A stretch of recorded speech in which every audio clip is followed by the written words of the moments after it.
What's up, everybody? My name is Zach Pasquarello, and I took about 4 months off from making consistent YouTube videos, but I'm here to tell you that I'm back. I'm going to start making more consistent YouTube videos, and I have a bunch of updates to share with you, so I'm not going to waste any time.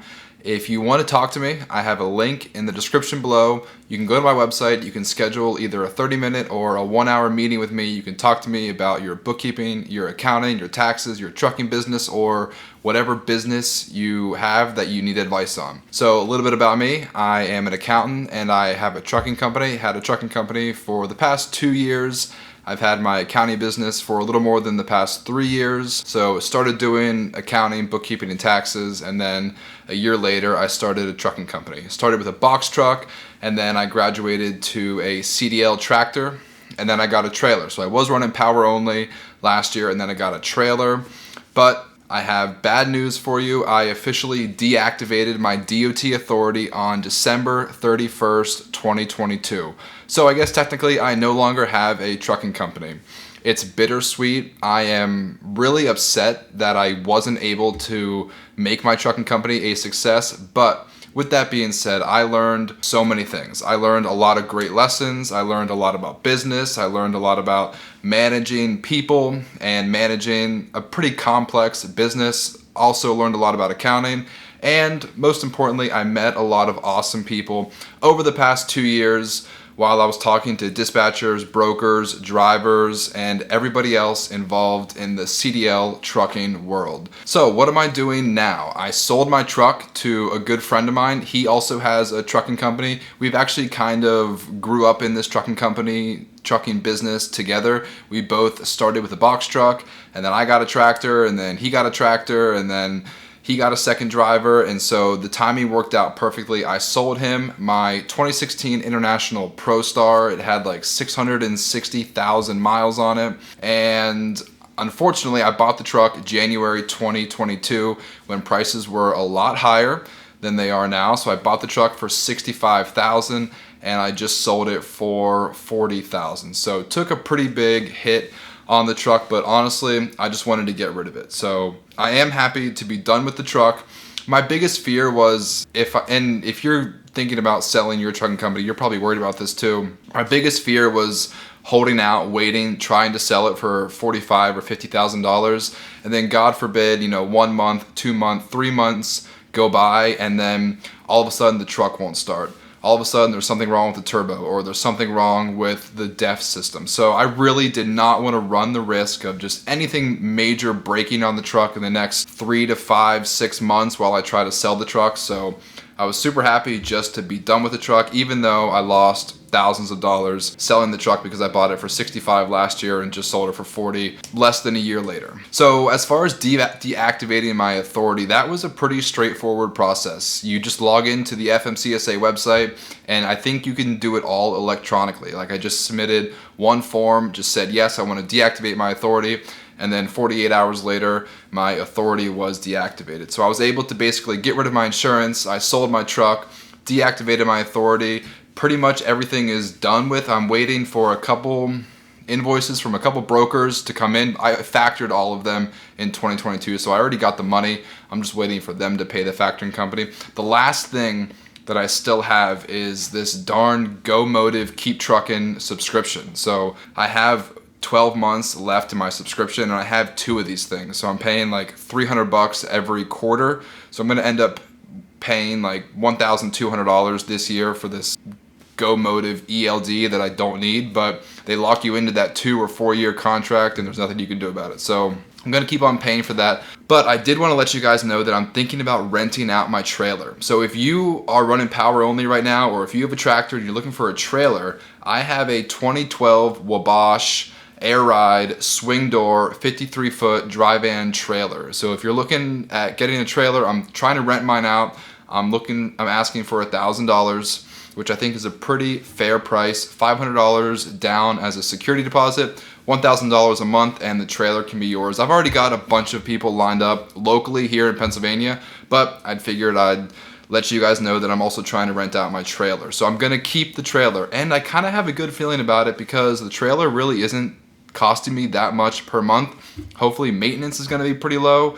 So I might silver lining kind of turn this into maybe another business. I have no idea. Also, if somebody wants to buy the trailer for $28,000 or $29,000, I would be happy to sell the trailer outright and just be completely done with it. But the trailer really doesn't cost me a whole lot right now, so I'm going to try to rent it out. So $1,000 a month. If you want a trailer, let me know. I'd be happy to rent out my trailer to you. If not, I've got a bunch of potential renters already lined up. I guess the biggest challenge, the biggest obstacle to getting a trailer right now is a lot of these big trailer rental or big trailer lease companies are asking you to put like $5,000 down. And obviously a lot of people don't just have $5,000 to put down on a trailer. So that's one benefit of renting for me.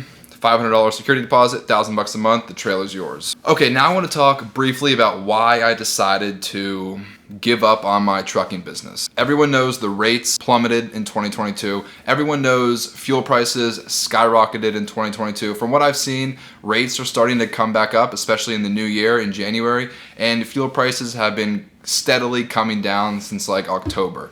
I think whenever I got out in December, I was paying like $3.80, $3.90 a gallon for diesel, depending on where you go. I don't really know what diesel prices are right now, but I imagine they're probably right around the high threes, low fours, somewhere around there, depending on where you are.